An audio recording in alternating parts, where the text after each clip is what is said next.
कहीं मेरे शिव महापुराण की कथा में ऐसा कहीं नहीं लिखा कि तुम अपना घर छोड़कर किसी नदी के तट पर जाकर बैठकर तप करो। शिव महापुराण में यह भी नहीं लिखा कि तुम अपना घर छोड़ दो। शिव महापुराण में यह भी नहीं लिखा कि तुम अपना परिवार छोड़ दो। शिव महापुराण में यह भी नहीं लिखा कि तुम अपना घर परिवार कुटुंब कबीला छोड़कर संत बन जाओ, साधु बन जाओ, सन्यासी बन जाओ।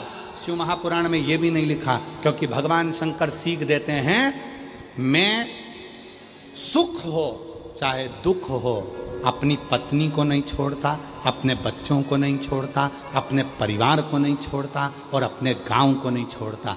तो तुम थोड़ा सा दुख आता है और तुम इतने निराश हो जाते हो, इतने निराश। अभी एक इंदौर की घटना देखी, उसमें पति पत्नी का झगड़ा हुआ और पत्नी को मार दिया, पत्नी मर गई, बच्चे मर गए। फिर एक घटना देखी कहीं उत्तर प्रदेश की कि आपस में झगड़ा हुआ और पति पत्नी आपस में बच्चों को मार के खुद मर गए। कहाँ है? शिव महापुराण में कहीं नहीं लिखा कि तुम संत बन जाओ। शिव महापुराण में कहीं नहीं लिखा कि तुम साधु बन जाओ। शिव महापुराण में कहीं नहीं लिखा कि तुम तपस्वी बन जाओ। शिव महापुराण में इतना लिखा है, साधु बनना सरल है, सन्यासी बनना सरल है, तपस्वी बनना सरल है, नदी के घाट पर बैठकर तप करना सरल है, पर घर में रहकर परिवार का भरण पोषण करना कठिन है और एक अच्छा गृहस्थी बनना कठिन। शिव पुराण कहती है, शंकर जी की कथा कहती है, शिव जी कहते हैं मैं अपनी पत्नी के साथ रहता हूं। कोई देवता, भगवान नारायण की मूर्ति का दर्शन करिए, भगवान विष्णु की मूर्ति का दर्शन करिए, भगवान विष्णु के पास में लक्ष्मी जी मिलेंगी। बोलो सही है कि गलत है? जम के तो बोलो। सीताराम जी का दर्शन करिए, राम जी के पास में माता जानकी जी मिलेंगी। राधा कृष्ण का दर्शन करिए, कृष्ण जी के पास में राधा जी मिलेंगी।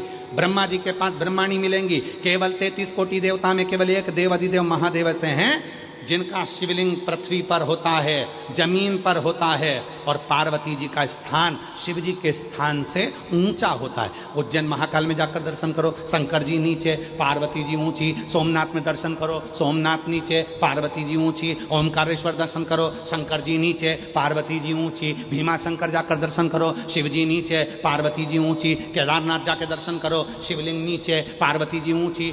12 ज्योतिर्लिंग और जितने उपलिंग हैं उनका भी दर्शन करिए। शिव के मंदिर का दर्शन करिए, शंकर जी नीचे होंगे, पार्वती जी थोड़े से ऊंचे स्थान पर होंगी। क्यों? क्योंकि 33 कोटि देवता में केवल एक देव अधिदेव ऐसे हैं जो अपनी धर्म पत्नी को सम्मान देते हैं और कहते हैं कि इसको ऊंचा रखा जाए, इसको मान दिया जाए, सम्मान दिया जाए, इसको ऊंचा स्थान दिया जाए।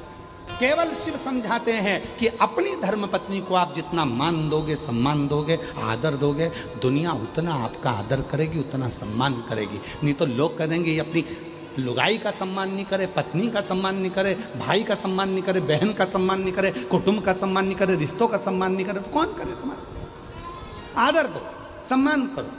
भाई ये तुम्हारा, भले द्रोही हो गया, भले दुश्मन हो गया, भले लड़ाई हो गई, बहन है तुम्हारी, भले लड़ाई हो गई, भले दुश्मन हो गया, कितना भी अंटी हो जाए, कितनी भी दुश्मनी हो जाए तो भी, और जितनी मेरी जीजियां बैठी हैं और जितने मेरे जीजा बैठे हैं, जितनी मेरी बेटियां बैठी हैं, जितने मेरे बुजुर्ग माँ बाप बैठे हैं, जितने बेटे बैठे हैं, सबसे करबद्ध निवेदन है, रक्षाबंधन का त्यौहार आ रहा है, तुम्हारे बहन भाई में कितना भी झगड़ा हो, तुम्हारी रिश्तेदारी में कितने भी झगड़ा हो, पर एक बार मेरा जितने जीजा बैठे हैं और जितने पुरुष कथा सुन रहे हैं और जितनी भाभियां कथा सुन रही हैं, सबसे निवेदन है, अपनी ननंद को भले कितना भी झगड़ा हो, एक बार फोन लगाकर बोलो जीजी रख